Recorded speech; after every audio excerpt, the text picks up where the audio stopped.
Welcome to the bird media. నేను మీ పవన్ కృష్ణమూర్తి. శ్రీమద్ పోతులూరి వీరబ్రహ్మేంద్ర స్వామి వారి గురించి నేను కొత్తగా చెప్పక్కర్లేదు, అందరికీ తెలిసిందే. కాలజ్ఞాన రచయిత అనడం బాగోదు, కాలజ్ఞానాన్ని మనకు అందించినటువంటి అవధూత వీరబ్రహ్మేంద్ర స్వామి గారు. వారి మఠం అందరికీ తెలిసినటువంటిదే. 4.5 ఏళ్లుగా ఎన్ని వివాదాలు నడుస్తున్నాయి ఏంటి అనేది, ముఖ్యంగా జగన్మోహన్ రెడ్డి గారు ముఖ్యమంత్రిగా ఉండగా ఆ మఠం విషయంలో వివాదం తలెత్తడం, అలాగే ప్రభుత్వం కూడా ఉదాసీనతతో వ్యవహరించడం, న్యాయం వైపు కాకుండా ఇష్టారీతిన చేసే ప్రయత్నాలు ఇవన్నీ జరిగాయి. సో అంతిమ పోరాటం చేసి న్యాయం జరిగించేలాగా సోదరుడు పిపిఎన్ ప్రసాద్ గారు ముందు నుంచి కూడా దాని మీద చాలా కష్టపడ్డారు. న్యాయస్థానాల చుట్టూ తిరిగారు. ఆఖరికి కూటమి ప్రభుత్వం వచ్చిన తర్వాత న్యాయస్థానాలు సైతం స్పష్టమైనటువంటి తీర్పును వెలువరించాయి. దాంతో అడ్డంకులన్నీ తొలగి ఆయన మాటల్లోనే 4.5 సంవత్సరాల పాటు నేను పడ్డ కష్టం, నా తెలివితో న్యాయ పోరాటం, ఈ వ్యవధిలో ఎన్నో అవహేళనలు, అవమానాలు అన్నీ భరించి ఎప్పుడూ నిరుత్సాహపడకుండా ఎక్కడా తగ్గకుండా చిత్తశుద్ధితో చేసిన కృషి ఫలితంగా నా మహోన్నత లక్ష్యం 100% నెరవేరింది. కాలజ్ఞాని, సంఘ సంస్కర్త శ్రీ వీరబ్రహ్మేంద్ర స్వామివారి మఠం 12వ మఠాధిపతిగా శ్రీ వెంకటాద్రి స్వామివారికి అధికారిక ఉత్తర్వులు విడుదల చేసింది ధార్మిక పరిషత్. శ్రీ శ్రీ శ్రీ వీరభోగ వసంత వెంకటాద్రి స్వామి వారిని 12వ మఠాధిపతిగా నియమిస్తూ వారిని గుర్తిస్తూ అధికారిక ఉత్తర్వులను ధార్మిక పరిషత్ విడుదల చేసింది.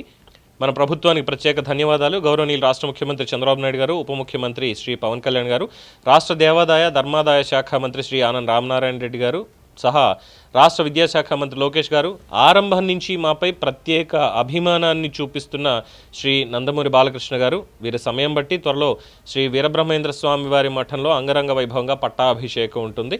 ఇకపై వీరబ్రహ్మేంద్ర స్వామి వారి మఠం ఆధ్యాత్మిక క్షేత్రంలో నేను కీలక బాధ్యతలు నిర్వర్తించాల్సి ఉన్నందున ఇక అనేక అంశాలకు దూరంగా ఉండబోతున్నాను. ఆరంభం నుంచి మాకు మద్దతుగా నిలిచిన స్థానికులు, వీరబ్రహ్మేంద్ర స్వామి వారి భక్తులు, మఠం శిష్యులు, వివిధ సామాజిక వర్గాల సంఘాలు, మిత్రులు అందరికీ ధన్యవాదాలు. ప్రత్యేకించి సోషల్ మీడియాలో నా ఎదుగుదలకు సహకరించి నాకు రాజకీయంగా బలం పెంచి ఈ అఖండ విజయంలో కారణమైన ప్రతి ఒక్కరికి పేరు పేరున హృదయపూర్వక కృతజ్ఞతలు. ఇది వారు చెప్పినటువంటిది. సో మొత్తానికి అంటే గతంలో కూడా చూసాం, వీరబ్రహ్మేంద్ర స్వామి వారు కాలజ్ఞానం రచించిన తర్వాత వారి ధ్యాన మండపం ఏదైతే ఉందో అది కూలిపోయింది. దాన్ని రిపేర్లు చేయడానికి కూడా ఎవరు మెయింటెనెన్స్ ఇది పట్టించుకోలేదు ఎన్నోసార్లు చెప్పినప్పటికీ. డెఫినెట్గా ఈ ప్రభుత్వం దాన్ని గుర్తించి పూర్తి స్థాయిలో ఇవన్నీ చేయాలి అనేటువంటిది చెప్పారు. ఈవెన్ నారా లోకేష్ గారు కూడా దానికి స్పందించి మళ్ళీ పునర్నిర్మాణం, ఎందుకంటే అక్కడ ఉన్నటువంటిది ఇటుక కాదు, జ్ఞాన సంపద. ఏదో మట్టితో కట్టినటువంటి గోడలు, ఇటకలు ఇవే కదా కూలిపోయింది, ఏముందిలే అనుకోవడానికి లేదు. వీరబ్రహ్మేంద్ర స్వామి వారి కాలజ్ఞానం ఎందరికో మార్గదర్శకం అనేది అందరికీ తెలిసినటువంటి విషయమే. మొత్తానికి ఆ మఠాధిపతిగా నియామకం చెందడం, ఈ విషయంలో గతంలో చాలా వివాదాలు తలెత్తాయి. కొంతమంది అనవసరంగా కోర్టుకు వెళ్ళి ఆ ఆధ్యాత్మిక క్షేత్ర ప్రశస్తిని తగ్గించేటువంటి ప్రయత్నం కూడా చేశారు. సో అవన్నీ కాకుండా పూర్తి స్థాయిలో న్యాయసమ్మతంగా, ధర్మసమ్మతంగా జరిగినటువంటి ఈ నియామకాన్ని ప్రతి ఒక్కరు స్వాగతిస్తున్నారు.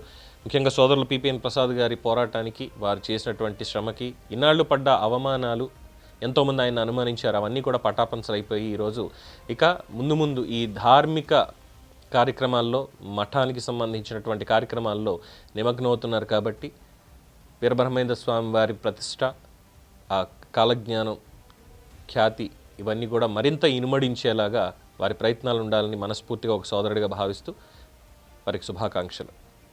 దీని మీద మీ శుభాకాంక్షలు కామెంట్స్ రూపంలో తెలియజేయండి. చూస్తూనే ఉండండి ది బర్డ్ మీడియా.